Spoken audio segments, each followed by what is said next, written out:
পড়ছিলাম দিশেহারা, কলমে সানা শেখ, পর্ব সংখ্যা ৩৫। আর বলছিলেন দ্রুত বাচ্চা নিতে, পরে নাকি হবে না, সমস্যা হবে। তুই কি বলেছিস? কিছু বলিনি। শ্রবণ চিবিয়ে চিবিয়ে বলে, কেন? বাচ্চা নেওয়ার শখ জেগেছে? সোহা দ্রুত দুদিকে মাথা নেড়ে বলে, না। কি বলেছিলাম মনে আছে? হ্যাঁ। বল কি বলেছিলাম? সোহা নিচের দিকে দৃষ্টি রেখে বলে, আমাদের কোনোদিনও বাচ্চা হবে না। হ্যাঁ। আমার কথা নড়চড় হলে তোর খবর আছে। হবে না। ওই অসভ্য মহিলা দ্বিতীয়বার যেন এই ফ্ল্যাটে প্রবেশ না করে। আচ্ছা। শ্রবণ ধূপধাপ পা ফেলে ভদ্রমহিলাকে যত রকমের গালি আছে সব দিতে দিতে স্টাডি রুমে প্রবেশ করে। কত বড় সাহস মহিলার! ওর ফ্ল্যাটে এসে ওর বউকে কুবুদ্ধি দেয় বাচ্চা নেয়ার জন্য। সোহা আগের মতোই দাঁড়িয়ে আছে এক জায়গায়, ওর চোখ দুটো টলমল করছে। বেশ অনেকগুলো দিন পেরিয়ে গেছে। গত কয়েকদিন ধরে শ্রবণের মন মেজাজ ভীষণ খারাপ। কি হয়েছে কে জানে। সোহার সাহস হয় না জিজ্ঞেস করার। এমনিতেই ওকে গালি আর ধমকের উপর রেখেছে। ১৯-২০ হলেই মারার জন্য তেড়ে যায়। কিছু জিজ্ঞেস করলে দেখা যাবে ঠাস করে একটা লাগিয়েও দিয়েছে। ওই শক্ত হাতের চর আর খেতে চায় না সোহা। অসময়ে শুয়েছিল সোহা। শরীরটা ভালো লাগছে না, কেমন ম্যাজ ম্যাজ করছে আর মাথা ঘুরছে। খেতেও ইচ্ছে করছে না। শোভন ফ্ল্যাটে প্রবেশ করে। রুমে এসে সোহাকে শুয়ে থাকতে দেখে কিছুটা রাগী স্বরে বলে, এই অবেলায় শুয়ে আছিস কেন এভাবে? কফি বানিয়ে নিয়ে আয়। সোহা দ্রুত শোয়া থেকে উঠে বসে। মাথা চক্কর দিয়ে উঠে। পুরো দুনিয়া যেন নড়ে উঠল। ধীরে ধীরে বিছানা ছেড়ে নেমে কফি বানানোর জন্য রান্নাঘরের দিকে এগিয়ে যায়। শ্রবণ ফ্রেশ হয়ে এসে বিছানায় বসে। বাইরে ভালো লাগছিল না তাই ফিরে আসলো, কিন্তু এখনো ভালো লাগছে না। শুধু শুধু রাগ হচ্ছে। কি করলে রাগ কমবে নিজেও বুঝতে পারছে না। ইচ্ছে করছে সবকিছু ধ্বংস করে দিতে। চিত হয়ে শুয়ে পড়ে চোখ বন্ধ করে। কফি বানিয়ে নিয়ে আসে সোহা। বিছানার পাশে দাঁড়িয়ে বলে, তোমার কফি। শ্রবণ চোখ মেলে তাকায়। ওর চোখ দুটো কিছুটা লাল লাল হয়ে আছে। হাত বাড়িয়ে কফির মগ হাতে নিয়ে আস্তে ধীরে চুমুক দেয়। উল্টো ফিরে এগিয়ে গিয়ে শ্রবণের ছড়িয়ে রাখা শার্ট প্যান্ট বাস্কেটে রেখে দেয়। বিছানার দিকে এগিয়ে আসতে আসতে শ্রবণের মুখের দিকে তাকিয়ে থাকে। চেহারা রাগে রাগে দেখাচ্ছে। কি হয়েছে জিজ্ঞেস করবে কি? না থাক, ধমক খাওয়ার চেয়ে চুপ থাকা ভালো। প্রকৃতিতে রাত নেমে আসে। চারদিকে কৃত্রিম আলো জ্বলে উঠেছে। আকাশে টিপ টিপ করে আলো ছড়াচ্ছে লাখো তারার। হালকা হালকা মেঘও আছে। বেলকনিতে বসে আছে শ্রবণ। সিগারেট খেতে খেতে একবার আকাশ দেখছে, আবার নিচের দিকে দেখছে। কি করলে একটু শান্তি পাবে এটাই ভাবছে। অনেকগুলো দিন ধরে ওর এত অশান্তি লাগেনি। রুম থেকে সোহা ডেকে বলে, খাবে না? বার, আসছি। সোহা ভয়ে ভয়ে রুম থেকে বেরিয়ে আসে। সন্ধ্যার পর একা একা রুম থেকে বের হতে ভয় লাগে। সিগারেট শেষ করে বসা থেকে উঠে দাঁড়ায় শ্রবণ। ধীর পায়ে হেঁটে ডাইনিং টেবিলের কাছে এগিয়ে আসে। শ্রবণ এসে দাঁড়াতেই সোহার নাকে সিগারেটের গন্ধ ধরা দেয়। গা গুলিয়ে ওঠে সিগারেটের বিশ্রী গন্ধে। চেয়ার টেনে বসে খাওয়া শুরু করে। সোহার দিকে তাকিয়ে দেখে খাবার খাচ্ছে না সেভাবে। নাড়াচাড়া করছে এক আঙুল দিয়ে। শোভন কিছু না বলে নিজের খাওয়া কন্টিনিউ রাখে। শোভন প্লেটের সব খাবার খেলেও সোহা অল্প খেয়ে বাকি খাবারে পানি ঢেলে রেখে দেয়। বাড়তি খাবার ফ্রিজে তুলে রেখে টেবিল গুছিয়ে রুমে ফিরে আসে। ফ্রেশ হয়ে এসে বিছানা রেডি করে শুতে গেলেই শ্রবণ বলে, শুচ্ছিস কেন? সোহা ঘাড় ঘুরিয়ে শ্রবণের দিকে তাকায়। মৃদু স্বরে বলে, কি করব? পড়তে বস গিয়ে। সোহা কিছু না বলে বিছানা ছেড়ে নেমে স্টাডি রুমে প্রবেশ করে। শ্রবণ নিজেও আসে স্টাডি রুমে। আর কয়েক মাস পর ওর মাস্টার্সের ফাইনাল পরীক্ষা শুরু হবে। পড়তে বসলেও দুজনের একজনেও পড়ায় মন বসছে না। সোহা অসুস্থ বোধ হচ্ছে আর শ্রবণের মেজাজ খিটখিটি হয়ে আছে। ভেড়া মুরগির মতো ঝিমাচ্ছিস কেন এভাবে? সোহা মুখ তুলে শ্রবণের মুখের দিকে তাকায়। ওর রাগে রাগে চোখ মুখের দিকে তাকিয়ে বলে, ভালো লাগছে না? ঘুম পাচ্ছে।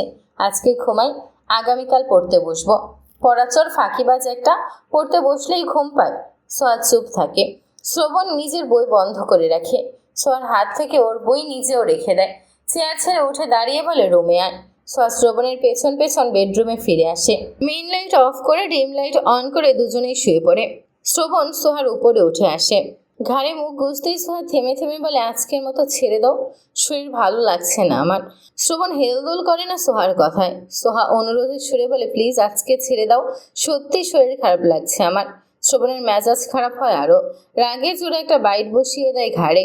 ব্যথা পেলেও মুখ বন্ধ রাখে সোহা। শ্রবণ সোহার উপর থেকে সরে যায়। কিছুক্ষণ জিম ধরে বসে থাকার পর রুম থেকে বেরিয়ে বেলকনিতে চলে যায়।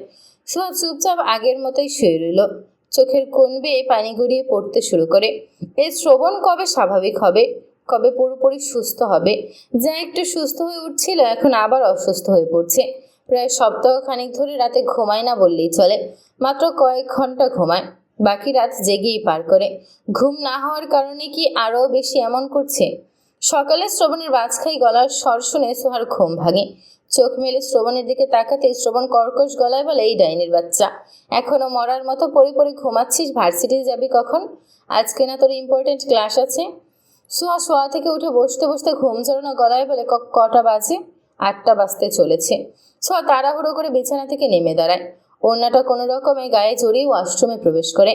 এত বলা হয়ে গেল আরও টেরই পেল না। শ্রবণ তৈরি হয়ে নেয়। 5 মিনিটের মধ্যেই সোহার ফ্রেশ হয়ে বেরিয়ে আসে। দ্রুত হাত মুখ মুছে ডাইনিং টেবিলের দিকে এগিয়ে যায়। মাঝে দানটি কি এসেছেন আজ? নাস্তা তৈরি করেছেন? টেবিলের কাছে এগিয়ে এসে টেবিলের উপর নাস্তা দেখতে পায়। শ্রবণ একটা চেয়ার টেনে বসে। সোহা ওর সামনে নাস্তা এগিয়ে দিয়ে বলে, তুমি খেতে থাকো, আমি আসছি, আর কিছু লাগলে নিও। শ্রবণ চুপ থাকে। সোহা সব কিছু ওর সামনে এগিয়ে দিয়ে বেডরুমের দিকে এগিয়ে যায়। সোহা রেডি হতে হতে শ্রবণ খাওয়া শেষ করে রুমে ফিরে আসে। ওর দিকে একবার তাকিয়ে সোহা আরও দ্রুত রেডি হতে শুরু করে। ব্যাগ কাঁধে নিয়ে শ্রবণের সঙ্গে ফ্ল্যাট থেকে বেরিয়ে আসে।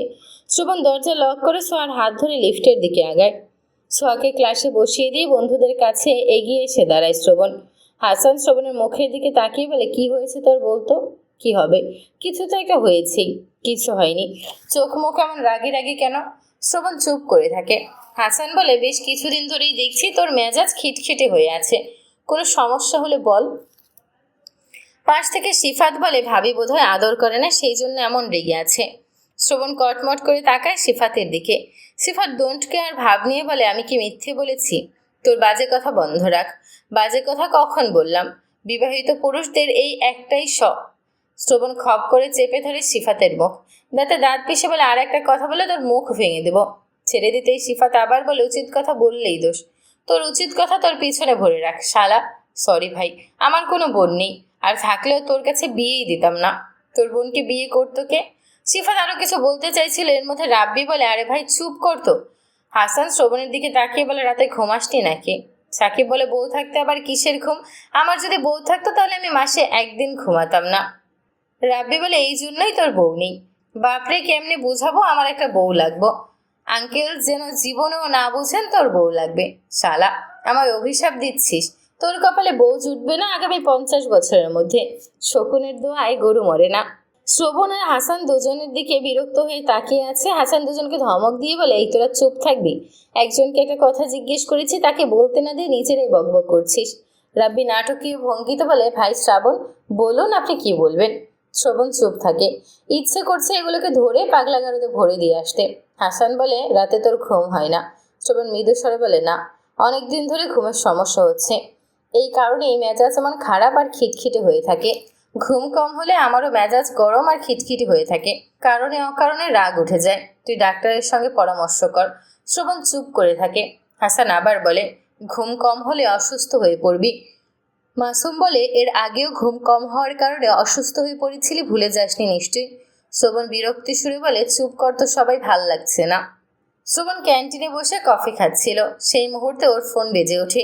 ফোনের স্ক্রিনে তাকিয়ে দেখে রিতার ফোন থেকে কল এসেছে। কল রিসিভ করে কানে ধরতে ওপাশ থেকে ভেসে আছে রিতার গলার স্বর। হ্যালো ভাইয়া। হ্যাঁ বলো। দ্রুত ক্লাসে আসুন। সোহা অজ্ঞান হয়ে গেছে। শ্রবণ ফট করে উঠে দাঁড়ায়। বিস্মিত হয়ে বলে, কিভাবে? বসেছিল, হঠাৎ অজ্ঞান হয়ে পড়ে গেছে। আমি আসছি এক্ষুনি। শ্রবণ, কোথায় যাচ্ছিস? কি হয়েছে? হাসানের প্রশ্নে পেছন না ফিরেই বলে, সোহা অজ্ঞান হয়ে গেছে। বলতে বলতেই দৌড় শুরু করে শ্রবণ। হাসান নিজেও কফি খাওয়া বাদ দিয়ে শ্রবণের পেছন ছুটে যায়। বাকিরাও খাওয়া বাদ দিয়ে ওদের পেছনে এগিয়ে যায়। শ্রবণ ক্লাসে এসে দাঁড়ায়। ক্লাসের অনেক স্টুডেন্ট এক জায়গায় জড়ো হয়ে দাঁড়িয়ে আছে। সকলের ভিড়ে লেকচারারও দাঁড়িয়ে আছেন। হাসান সকলের উদ্দেশ্য বলে, সামনে থেকে ভিড় কমান সবাই। হাসানের গলার স্বর শুনে বেশ কয়েকজন পেছনে তাকায়। হাসান আবার সরে যেতে বলতেই সরে যায় কয়েকজন। শ্রবণ এগিয়ে এসে দাঁড়ায়। সোহা অচেতন অবস্থায় পড়ে আছে এখনো। রীতা সহ আরো দুজন মেয়ে ওর চোখ মুখে পানি দিতে দিতে ডাকছে জ্ঞান ফেরানোর জন্য। রীতা বাকি দুজন মেয়েকে সরে যেতে বলতেই তারা সরে যায়। শ্রবণ বসে সোহার পাশে।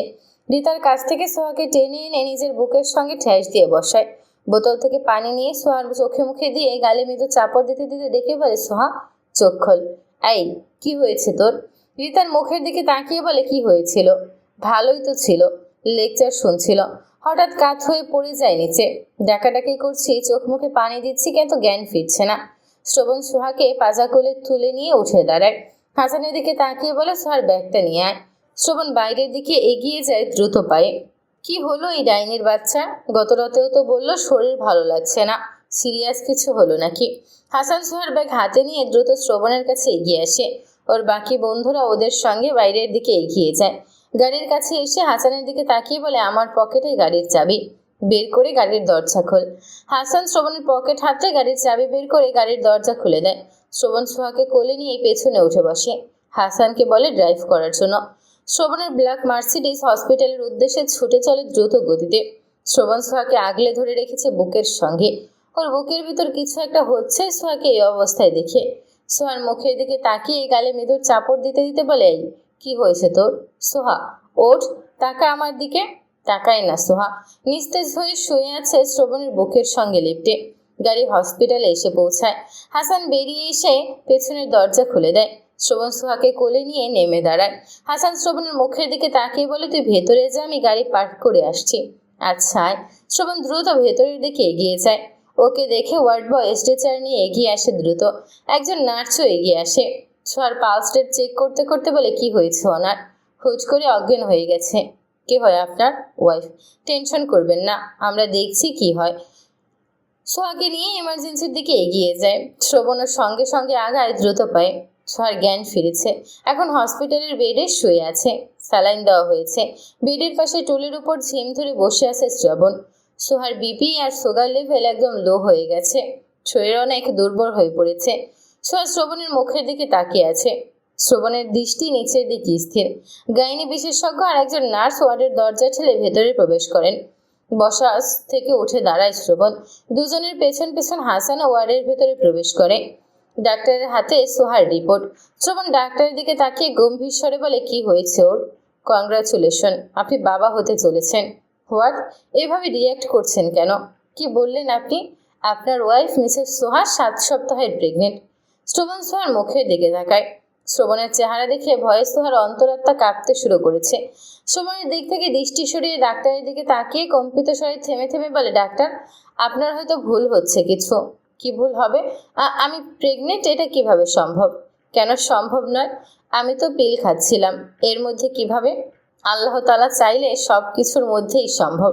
হয়তো মাঝখানে গ্যাপ গিয়েছিল, আবার অনেক সময় পিল ঠিকঠাক মতো কাজ করে না। আপনি নিজের প্রতি যত্নশীল হবেন মিস্টার চৌধুরী। ডাক্তার শ্রবণের দিকে তাকান। শ্রবণের চোখ মুখ আগের মতোই গম্ভীর হয়ে আছে। গম্ভীর স্বরেই বলে, বলুন। আপনার ওয়াইফের দিকে খেয়াল রাখবেন। মা সুস্থ থাকলে এই বাচ্চা সুস্থ থাকবে। আপনার ওয়াইফের শরীর অনেক দুর্বল হয়ে পড়েছে। ওনার খাবারের প্রতি নজর রাখবেন। নিয়মিত পুষ্টিকর শাকসবজি খাবার নিশ্চিত করবেন। কিছু ওষুধ লিখে দিচ্ছি, এগুলো খাওয়াবেন। শ্রবণ চুপ করে থাকে। ডাক্তার একটা পেপার খসখস করে কিছু লিখে শ্রবণের দিকে এগিয়ে দেয়। এই ওষুধগুলো খাওয়াবেন। মার বাচ্চা সুস্থ সবল থাকবে। খাবার আর শরীরের প্রতি বিশেষ খেয়াল রাখবেন। শীত মৌসুম চলে আসছে। শীতের মধ্যে ঠান্ডা পানি কম ধরবেন। বেলা 12টার মধ্যেই গোসল সেরে ফেলবেন। ঘুম, খাওয়া দাওয়া, নিজের প্রতি যত্ন কোনোটাতেই যেন অনিয়ম না হয়। ডাক্তার রিপোর্টগুলো শ্রবণের হাতে দিয়ে বেরিয়ে যান। নার্স দাঁড়িয়ে রইলেন স্যালাইন শেষ হওয়ার অপেক্ষায়। সোহা ভয়ে ভয়ে শ্রবণের দিকে তাকাচ্ছে না। আজকে শ্রবণকে কাঁচা চিবিয়ে খাবে, নয়তো পিস পিস করে কেটে বুড়িগঙ্গায় ভাসিয়ে দেবে। হাসান শ্রবণের পাশে দাঁড়িয়ে গলা জড়িয়ে ধরে খুশি হয়ে বলে, কংগ্রেচুলেশন ভাই। শ্রবণ চুপ। হাসানের দিকে তাকায়ও না। হাসান শ্রবণের মুখের দিকে তাকিয়ে থাকে। কি হয়েছে এই ছেলের? হসপিটালের বিল পরিশোধ করে সোহাকে নিয়ে বেরিয়ে আসে শ্রবণ। গাড়িতে উঠে বসতে গেলে হাসান বলে, ওষুধগুলো নিয়ে যায় একেবারে। এখানেই তো দোকান আছে। কিসের ওষুধ? কিসের ওষুধ মানে? তোর বউ বাচ্চাকে সুস্থ রাখার ওষুধ। ডাক্তার কি বললেন শুনিসনি? কিসের বাচ্চা? কোনো বাচ্চা থাকবে না, হবে না কোনো বাচ্চা। কি বলছিস? খুশির চোটে পাগল হয়ে গেলি নাকি? ঠিকই আছি আমি। সোহার দিকে তাকিয়ে রাগে চিবিয়ে চিবিয়ে বলে, এই কুত্তার বাচ্চা। কি বলছিলাম ভুলে গেছিস? পেটে বাচ্চা আসলো কিভাবে? সোহা কেঁদে ফেলেছে প্রায়। জড়ানো গলায় থেমে থেমে বলে, আমি বুঝতে পারছি না কিছুই। এই শয়তানের বাচ্চা, তুই বুঝতে না পারলে কি বুঝতে পারবে? এই শ্রবণ, কি হয়েছে তোর? বাবা হচ্ছিস, খুশি হবি তা না করে উল্টো ওর সঙ্গে এমন করছিস আর বকছিস কেন এভাবে? বাবা হতে চেয়েছে কে? আমি বলেছি আমি বাবা হব? একটু চুপ করে বলে, এই হসপিটালে অ্যাবর্শন করায় না? শ্রবণের কথা শুনে চমকে ওঠে হাসান। বিস্ময়ে চোখ দুটো বড় বড় হয়ে গেছে। বিস্ময়ে ভ্রমর হয়ে শ্রবণের মুখের দিকে তাকিয়ে আছে সোহা। হাসান শ্রবণের বাহু ধরে ঝাঁকিয়ে বলে, এই শ্রবণ, তুই ঠিক আছিস তো নাকি? এইসব কি বলছিস? শ্রবণ হাসানের হাত সরিয়ে দিয়ে বলে, আমি ঠিক আছি আর ঠিকই বলছি। না, তুই ঠিক নেই। খুশির চোটে পাগল হয়ে উল্টাপাল্টা বকছিস। গাড়িতে বস, আমি তোদের পৌঁছে দিয়ে আসছি। কোনো প্রয়োজন নেই, আমি ড্রাইভ করতে পারবো, তুই ফিরে যা। শ্রবণ ড্রাইভিং সিটে উঠে বসে। আগের থেকেই ফ্রন্ট সিটে বসে আছে। কাতর চোখে তাকায় হাসানের দিকে। সোহার চেহারা দেখে হাসানের ভীষণ মায়া হচ্ছে। শ্রবণের কি হয়েছে এটাই বুঝতে পারছে না। এই ছেলে এমন করছে কেন? হাসানের দিকে তাকিয়ে থাকতে থাকতেই সোহার দু চোখ বেয়ে ঝরঝর করে পানি গড়িয়ে পড়তে শুরু করে। হাসান শ্রবণের দিকে তাকিয়ে বলে, এই শ্রবণ, উল্টাপাল্টা কিছু করবি না কিন্তু। ভাবিকে কিছু বলবি না, করবিও না। সোহার দিকে তাকিয়ে বলে, ভয় পেও না, আমি দেখছি। শ্রবণ গাড়ি স্টার্ট দিয়ে চলে যায়। সোহা ভয়ে ভয়ে শ্রবণের দিকে তাকায়। শ্রবণ সামনের দিকে দৃষ্টি রেখে হিসিয়ে বলে, আমার কথা তোর চামড়া দিয়ে ঢোকেনি তাই না? আমি এতবার বলার পরও তুই আমার কথা অমান্য করার সাহস দেখিয়েছিস। শব্দ করে কেঁদে ফেলে। কাঁদতে কাঁদতে বলে, সত্যি বলছি, আমি ইচ্ছে করে করিনি কিছু। তোমার এনে দেওয়া সবগুলো পিলি খেয়েছি। বুঝতে পারছি না তারপরেও কিভাবে বাবু পেটে আসলো। যেভাবে আসুক, কিভাবে বের করতে হবে এটা বোঝা হয়ে গেছে আমার। শ্রবণের কথা শুনে ভয়ে আতঙ্কে আবারও কেঁপে ওঠে সোহা। আপনা আপনি ডান হাতটা নিজের পেটের উপর চলে আসে। ওদের সঙ্গে কি করবে শ্রবণ?